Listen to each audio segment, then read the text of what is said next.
Welcome to the Slop Temple. We pray this video helps. You start by signing into the Play console with the account that can create releases. This avoids permission delays. Next, build and export an Android App Bundle OB or APK with the proper version code and version name so Google recognizes it as an update. Make sure your target API level meets Play Store requirements and prepare concise release notes explaining changes.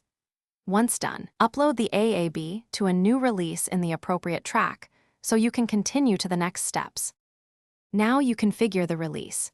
Choose internal for fast QA, closed or open for stage testing, or production for wide rollout. Add your release notes, set a staged rollout percentage to limit impact, and verify country and device availability.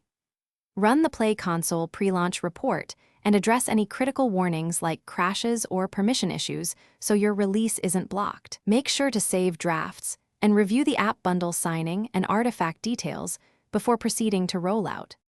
Start the rollout and monitor metrics such as crashes, ANR, and user reviews in the Play console. This tells you if the update behaves in the wild. If you see issues, pause the rollout immediately and either fix the code and submit a new release or roll back to the previous stable version to protect users. Once confidence is high, increase the rollout percentage until at 100. If things go wrong, revert or publish a hotfix. That single action often restores stability quickly. Thanks for watching. Consider subscribing if we helped you.